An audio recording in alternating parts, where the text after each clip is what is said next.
Terkait pernyataan tersebut, Menteri Budi Gunadi Sadikin telah mengklarifikasi yang dimaksud sebenarnya adalah bagaimana standar layanan akan menjadi lebih adil. Menkes mencontohkan kebutuhan obat-obatan bahwa orang kaya tidak boleh mengambil obat yang non-generik karena yang di-cover hanya yang generik. Kalaupun kemudian membutuhkan obat yang non-generik ini harus bayar sendiri ataupun menggunakan asuransi swasta. Sedangkan yang miskin bisa mendapatkan obat non-generik dari BPJS dengan program layanan tambahan sehingga tidak membebani BPJS Kesehatan. Kemudian pertanyaannya adalah apakah salah atau tidak boleh orang kaya ini mengambil layanan tambahan? Lalu apakah iya benar bahwa beban berat yang ditanggung oleh BPJS Kesehatan karena penggunaan oleh para orang kaya?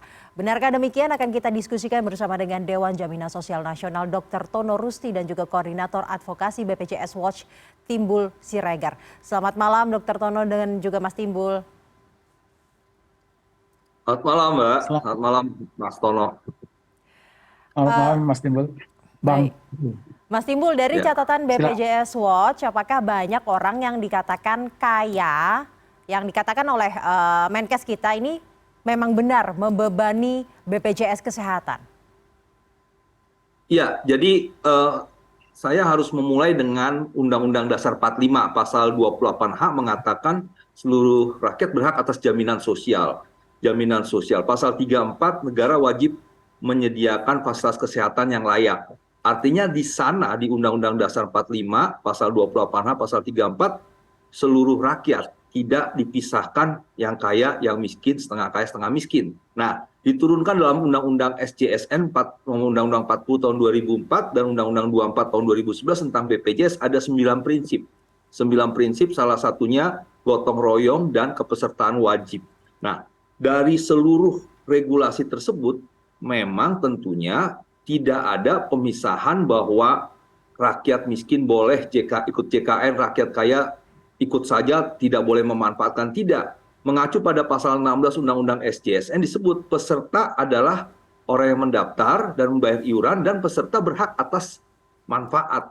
Jadi ketika orang kaya yang diwajibkan sejak 1 Januari 2019 di Perpres 82 tahun 2018 itu menjadi peserta yaitu mendaftar membayar iuran, dia berhak atas manfaat. Nah, kalau dibilang apakah manfaat itu yang didapat oleh orang kaya itu membebani? Menurut saya konsep prinsip gotong royong itu tidak ada kata membebani. Kita melihat 2 tahun terakhir 2020 dan 2021 program JKN surplus dan yang terakhir di 2021 menorehkan aset bersihnya 37,8 triliun. Kalau kita lihat data di 2021 akhir, ada 143,3 triliun pendapatan iuran. Nah, pendapatan iuran itu dari mana? Ya termasuk juga dari orang kaya. Ya, orang kaya yang memang ada di perusahaan, orang kaya yang menjadi peserta mandiri, orang kaya yang memang juga ada di PNS ataupun yang mana. Nah, bersama dengan orang miskin yang iurannya dibayar oleh pemerintah dalam skema penerima bantuan iuran. Nah, 143 triliun ini membiayai pembiayaan pengobatan bagi masyarakat peserta JKN yang menurut data di 2021 dari 1 Januari sampai 31 Desember 2021 ada 392,3 juta kunjungan baik sehat maupun sakit yang kalau dirata-ratakan ada 1,1 juta kunjungan per hari. Ini suatu hal yang sangat baik menurut saya memberikan manfaat pada rakyat. Yang miskin iya, yang menengah iya, yang kaya iya. Nah, dari seluruh pembiayaan itu keluarlah angka 90,3 triliun. Jadi dari 143 pendapatan iuran membiayai 90 triliun. Nah, ini kan artinya terjadi surplus. Tidak membebani negara dalam konteks siapapun yang mendapatkan pelayanan tidak bisa dikatakan membebani. Nah, kalau orang kaya menggunakan ya karena memang secara konstitusi, secara yuridis formal, dia berhak mendapatkannya. Sehingga pernyataan yang mengatakan bahwa terjadi pembebanan itu tidak tepat. Karena kita bergotong royong. Semangat yang melandasi kita nilai-nilai Pancasila bergotong royong, kita sama-sama membiayai seperti itu. Baik, seluruh masyarakat berhak mendapatkan pelayanan kesehatan dari pemerintah. Betul. Itu dalam undang-undang kita dan Dari data Anda bahwa sebenarnya surplus ya, hanya 90 T yang Surplus, digunakan ya. dari 143 triliun yang terkumpulkan. Benarkah demikian, Dr. Tono, bahwa sebenarnya tidak membebani? Saya ingin sampaikan prinsip gotong royong itu. Di penjelasan Undang-Undang JSN itu disebutkan bahwa gotong royong itu mencakup eh, gotong royong antara kaya dan miskin, sakit, udah tinggi resiko, seluruh penduduk itu akan diperlakukan sama, sehingga saya ada istilah membebani. Justru yang dibutuhkan pemerintah itu atau kegiatan ini atau program ini adalah memberikan haknya kepada yang membutuhkan sakit, walaupun dia kaya, walaupun dia miskin, walaupun tadi ada gap yang itu. Jadi istilah membebani saya kira bukan karena orang kaya kemudian jadi beban seperti itu. Itu Mbak. Kalau begitu yang DJSN lihat, masalahnya apa hingga akhirnya Menkes ini mengatakan bahwa ada beban berat nih yang ditanggung oleh BPJS Kesehatan?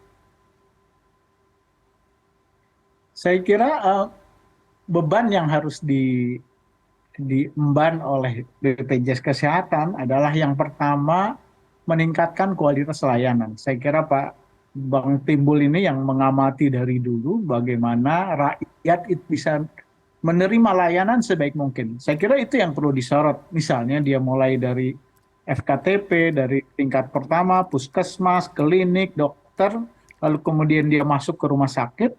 Kita tahu bahwa menurut saya memang harus saling dikuatkan, disempurnakan. Karena BPJS sangat tergantung pada provider, pada fasilitas kesehatan.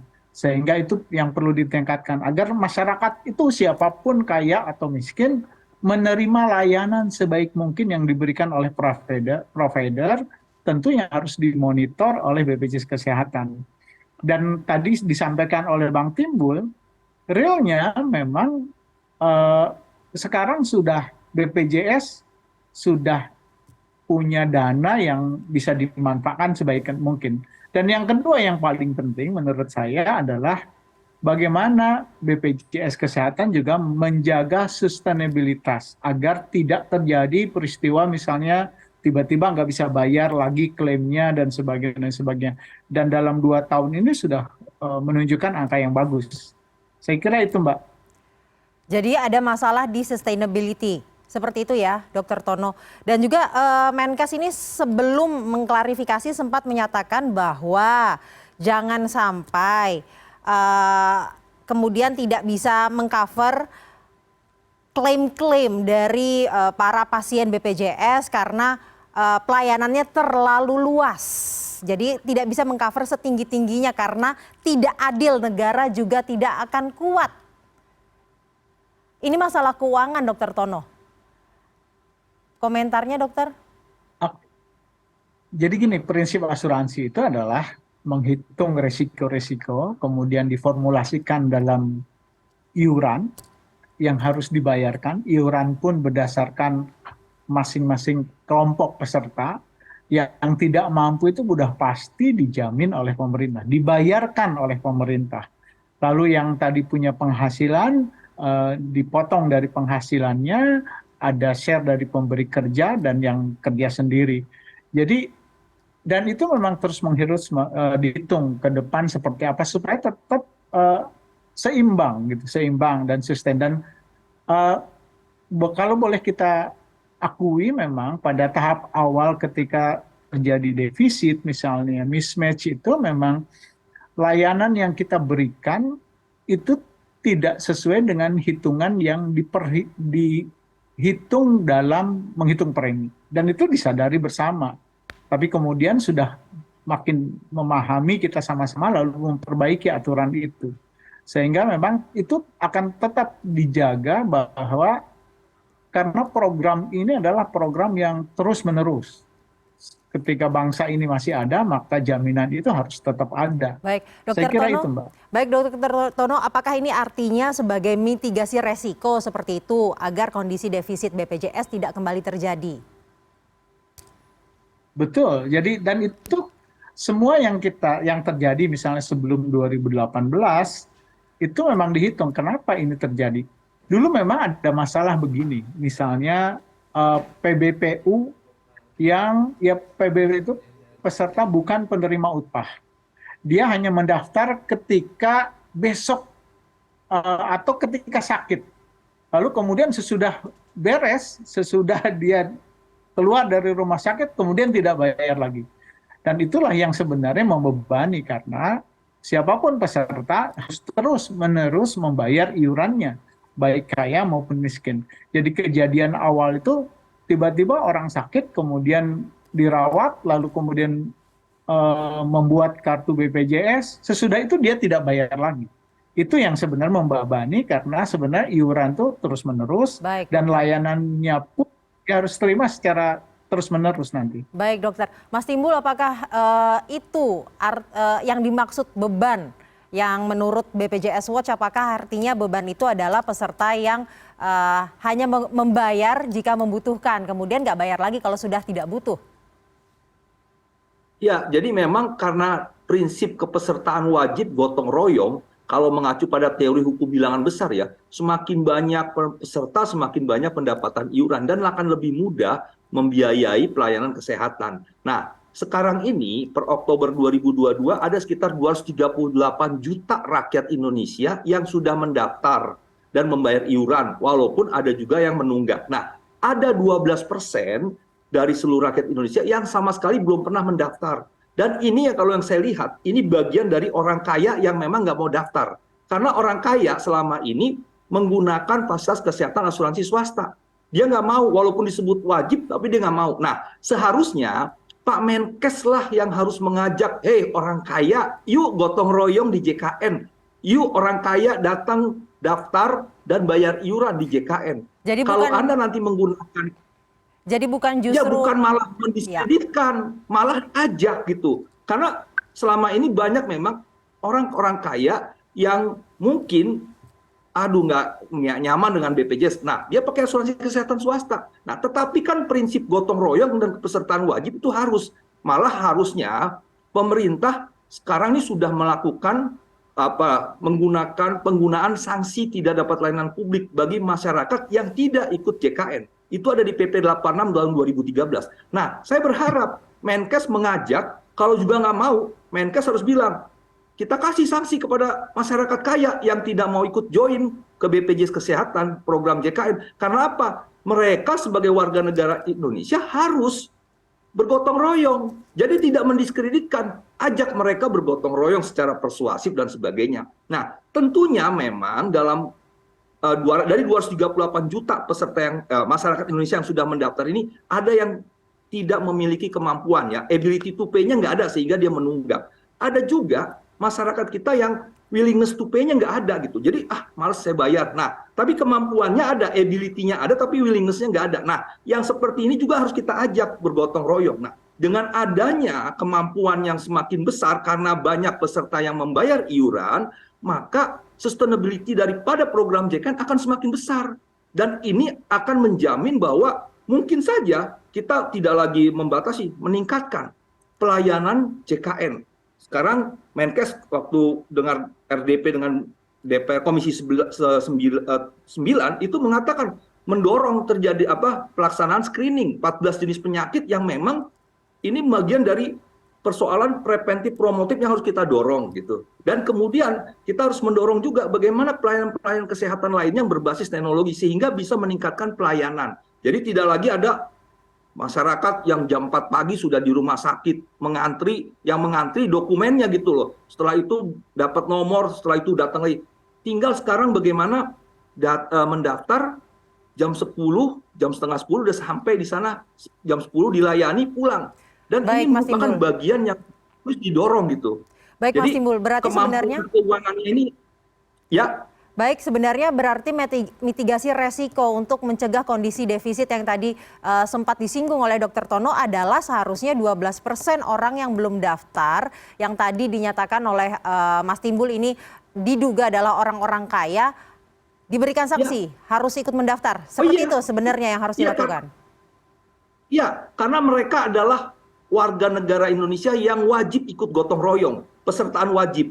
Dan mereka harus dikenakan sanksi kalau nggak mau ikut. Ada di PP 86 tahun 2013. Sebenarnya kalau kita baca Impres nomor 1 tahun 2022, seperti kantor kepala BPN, itu kan tidak memberikan sertifikat ketika si pembeli tanah tidak ikut JKN. Nah, waktu itu sudah tuh menjadi isu. Sekarang tidak dilakukan lagi. Nah, artinya Impres 1 tahun 2022 itu pun belum dijalankan untuk memberikan sanksi kepada masyarakat kaya kita yang belum ikut. Nah, jadi menurut saya harus dilakukan untuk supaya mereka ikut dengan JKN gitu. Salah satu alasan yang kita ketahui bersama mengapa orang-orang kaya yang tadi disebutkan oleh Mas Timbul ini enggan untuk menjadi peserta BPJS Kesehatan karena masalah pelayanan salah satunya. Bagaimana DJSN menjawab hal ini, manfaat, benefit dan juga pelayanan, apakah sebenarnya bisa ditingkatkan lebih baik, tidak yang seperti tadi di Mas Timbul katakan harus jam 4 di rumah sakit sedangkan ketemu dokternya mungkin baru jam 10 gitu. Oke, tentang manfaat yang diberikan oleh JKN itu memang hampir semua kebutuhan kesehatan bagi setiap orang itu terpenuhi. Jadi mulai dari dia lahir sampai istilahnya sampai sangat tua pun sudah tercover. Ya, bahkan sebenarnya tidak ada penyakit yang dibutuhkan yang tidak di-cover. Nah, sekarang yang dibutuhkan menurut saya adalah meningkatkan kualitas layanannya. Kualitas layanan itu bagaimana peserta bisa mendapatkan layanan sebaik mungkin. Kita masih melihat memang antrian yang panjang, kemudian datang harus subuh untuk datang dokumen dan sebagainya. Nah, itu yang mestinya PR besar bagi BPJS Kesehatan, termasuk juga Kementerian Kesehatan yang mengawasi rumah sakit, itu sebenarnya masalahnya apa, gitu kan? Karena pasti peserta itu dibayar dengan program JKN. Artinya, jadi nggak ada kekhawatiran. Bahkan sebenarnya bukakan pelayanan seluas-luasnya, sebaik-baiknya. Nah, BPJS memang sudah mengupayakan, misalnya ada antrian melalui mobil JKN, bisa daftar dulu. Tapi itu memang belum terlaksana sepenuhnya, Bang Timbul ya, saya kira. Itu yang perlu ditingkatkan. Jadi, kualitas layanan itu bukan semata-mata sebenarnya karena BPJS, tapi sebenarnya kualitas layanan publik kita memang harus kita perbaiki sama-sama, terutama untuk kesehatan. Jadi saya juga mengalami misalnya di rumah sakit swasta juga nggak, ya harus kita ditingkatkan semuanya. Nah, itulah yang memang menurut saya harus disorot oleh kita semua. Kualitas apa? Sekarang teknologi sudah sangat bagus dan itu diterima oleh siapapun. Jadi itu harus dimanfaatkan menurut saya. Baik, Dokter Tono dan juga Mas Timbul, kita sama-sama sepakat bahwa seharusnya yang dikerjakan adalah meningkatkan kualitas layanan. Saya mau berlanjut ke topik selanjutnya mengenai penggabungan antara BPJS Kesehatan dan juga swasta. Sebenarnya saat ini sudah ada yang kami tahu adalah coordination of benefit, yaitu kerjasama antara BPJS Kesehatan dengan asuransi swasta. Nah, namun ini kan kayak kalau misalkan ada klaim dari BPJS yang tidak di-cover, baru kemudian eksesnya dibayar seperti itu ya dengan asuransi swasta. Namun pembayarannya ini tetap masing-masing. Pada awal tahun ini, seingat saya bahwa Menteri Kesehatan Budi Gunadi Sadikin sempat melemparkan rencana bahwa tidak hanya dapat saling melengkapi, namun sistem pembayarannya pun akan dilebur menjadi satu. Dr. Tono, bagaimana kelanjutan rencana kebijakan tersebut? Jadi di undang-undang, di penjelasannya saya kira yang hak untuk peserta untuk mendapatkan pelayanan itu adalah sesuai dengan kebutuhan dasar kesehatan. Artinya hampir semua kebutuhan yang harusnya diterima dalam hal kesehatan itu tidak ada yang terlewati. Kemudian kalau ada peserta yang minta fasilitas lebih, Artinya dalam sisi karena medisnya dari dasar itu adalah semuanya harus sama. Jadi tidak ada dibedakan. Tadi juga yang disebut misalnya obat untuk peserta PBI misalnya lebih rendah. Itu tidak ada di dalam undang-undang. Jadi semuanya harus sama. Jadi kualitas medisnya itu harus sama. Yang jika kemudian peserta ingin ada kualitas akomodasinya lebih tinggi, itu baru dia bisa membayar selisihnya. Bisa dibayar perorangan, bisa dibayar oleh perusahaan pemberi kerjanya, atau bisa dia kerjasama dengan asuransi komersial yang membayar lebihnya. Tapi undang-undang menyebutkan layanan medis yang diterima itu pasti mencukupi. Baik. Harus sama. Mencukupi. Artinya tidak ada kualitas layanan yang lebih rendah. Kalau Baik, termasuk obat-obatnya, operasinya dan sebagainya. Itu kita berbicara mengenai layanan atau manfaat yang diterima. Namun Menkes Budi Gunadi Sadikin sempat menyatakan bahwa biar nggak dua-duanya bayar, BPJS-nya bayar, kemudian asuransi swastanya bayar, ada rencana digabungkan aja jadi bayarnya cuma satu. Apakah rencana itu akan dilanjutkan ataupun bisa menjadi solusi agar tadi kemudian semua orang bayar, nggak ada yang putus di tengah jalan, dokter?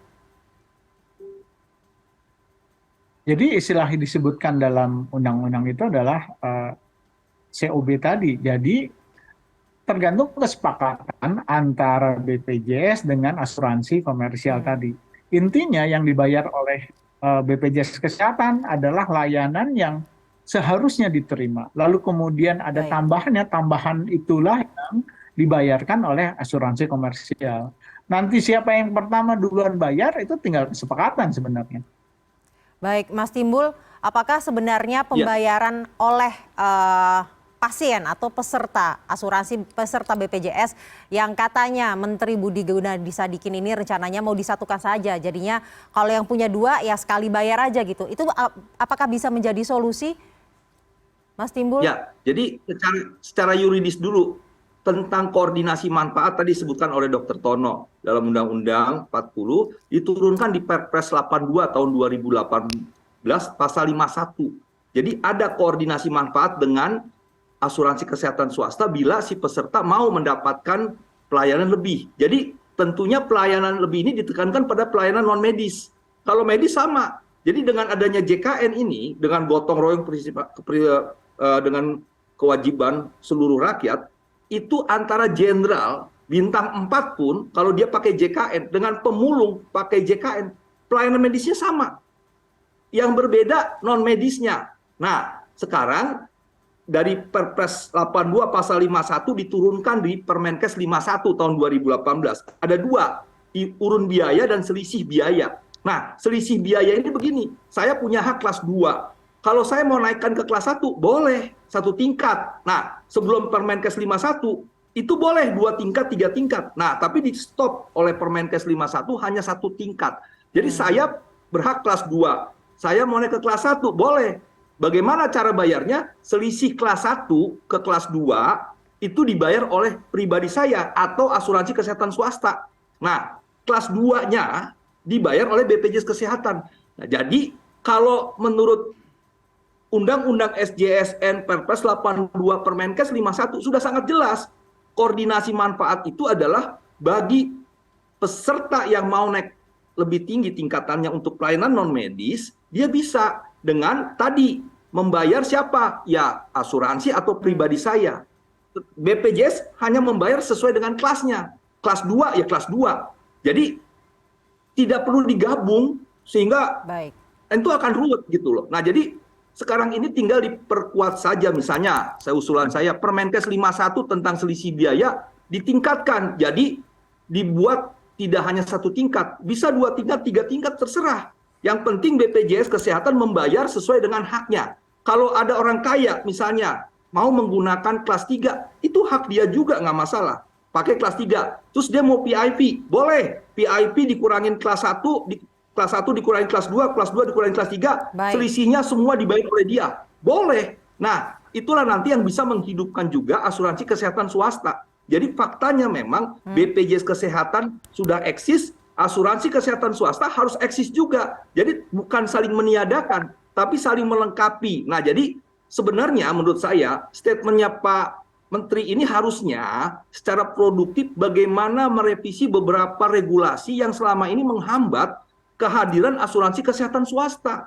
Nah, ini yang juga menurut saya baik supaya lebih banyak nanti orang kaya, oh kalau gitu bisa naik, oh berarti saya nih ikut dan sebagainya. Nah, jadi kembali harus didorong mereka itu semua menjadi peserta JKN. Karena dalam RPJMN 2020 sampai 2024, di 2024 ini pemerintah menargetkan 98% rakyat Indonesia wajib ikut. Nah, sekarang udah 2023, sebentar lagi 2023, 2024. Hanya butuh 2 tahun. Nah, sekarang jadi bagaimana Menteri Kesehatan mendorong kepesertaan itu lebih maksimal, bukan malah meniadakan ataupun memformat sesuatu yang sebenarnya sudah ada. Tinggal diperbaiki aja seperti itu. Baik, bagaimana kemudian Menteri Kesehatan ini memperbaiki sistem BPJS Kesehatan dan juga meningkatkan kualitas layanan agar seluruh masyarakat Indonesia mau untuk ikut di BPJS Kesehatan seperti itu ya, Mas Timbul dan juga Ya, Dr. Tono. betul. Baik, terima kasih Ya. telah bergabung bersama kami di CNN Indonesia Prime News pada malam hari ini. Dewan Jaminan Sosial Nasional Dr. Tono Rusti dan juga Koordinator Advokasi BPJS Watch Timbul Siregar.